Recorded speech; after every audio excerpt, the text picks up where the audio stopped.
Salut à tous et salut à tous, j'espère que vous allez bien. Aujourd'hui, je m'apprête à vous faire découvrir une partie des coulisses du décor de ma chambre. Parce que comme vous le savez, à une époque, je m'étais tapé une barre, je vous avais fait faire des affiches, vous m'en avez envoyé par dizaines. Je n'avais pas su quoi sélectionner, il y en avait des belles, des moches, des incroyables, enfin bref, il y en avait plein. Mais pas mal de personnes parmi vous se questionnent à propos des bocs de bière qui ornent les murs de ma chambre. Je vous ai jamais rien dit sur ces bocs parce que j'avais un petit peu peur de l'image que vous alliez avoir de moi. Mais aujourd'hui, j'ai décidé de franchir le pas, de franchir un cap et de vous raconter l'histoire de ces bocs de bière. Mais oui, parce qu'il y a une histoire derrière chaque boc de bière que j'ai bu et je me souviens de chaque histoire. Alors évidemment, je vais pas tout vous les raconter hein, parce qu'il y en a 5000, donc voilà. Mais on va quand même essayer de faire un petit panorama qui peut peut-être vous intéresser. À commencer par celui-ci qu'on m'avait donné avec ma toute première bière. Autant dire que c'est un boc qui m'a un peu marqué parce que ce jour-là ma vie a basculé. Ce jour-là j'ai compris ce que c'était qu'une bonne binge. Bref, j'ai compris ce jour-là que ma vie prenait un sens. Oh, je te jure, on dirait un alcoolique qui parle. Pas du tout, pas du tout. Celui-là est incroyable. Pourquoi? Bah parce qu'il y a une Desperados dessus, une Despe comme on dit dans le milieu. Ce jour-là j'ai découvert le goût de la bière aromatisée la plus connue. Hein, bière aromatisée ou comme on dit dans le jargon, bière de meuf. Et ce jour-là j'ai compris que la Crow, la 16, la Heineken, tout ça, c'était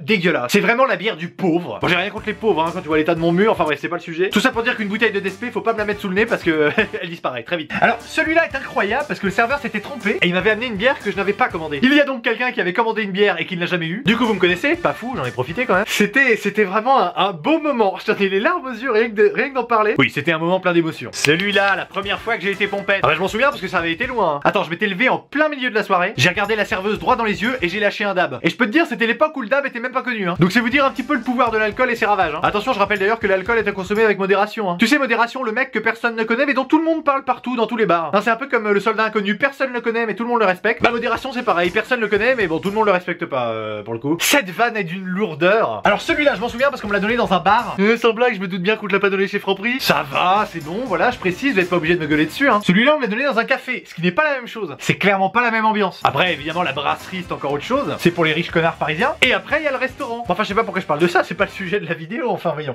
Alors, celui-là, j'en ai absolument aucune idée. Celui-là, j'ai beau y penser, je m'en souviens pas. Mais si je m'en souviens pas, c'est que j'ai dû passer une bonne soirée. Ah oui, celui-là aussi, il a marqué dessus, saisissez les nuances de goût. Je me souviens pas exactement de l'histoire qu'il y a avec, mais je peux te dire que dans les goûts, il y avait pas que le goût de la bière. Hein, et ça, je m'en suis rendu compte après. Ça, j'ai un doute, j'arrive pas à trouver Nevada là. Ah si, ça, je me souviens. C'est pas un boc de bière, mais c'est quand on était allé à Vegas avec des potes pour boire une bière. Ouais, juste pour ça. Et alors, pourquoi tu me juges? Est-ce que je te juge, moi? Non, bah voilà, alors tout va bien. Celui-là, je me souviens, j'avais pas bu. Je l'avais pas bu, mais je l'avais volé quand même. Voilà, Thug Life. Alors après, évidemment, pour la petite histoire, faut savoir que celui-ci, celui-là, celui-là, celui-là et celui-ci correspondent à 5 bières que j'ai bu en moins de 5 minutes. Pardon, qu'est-ce que je dis? En moins de 2 minutes.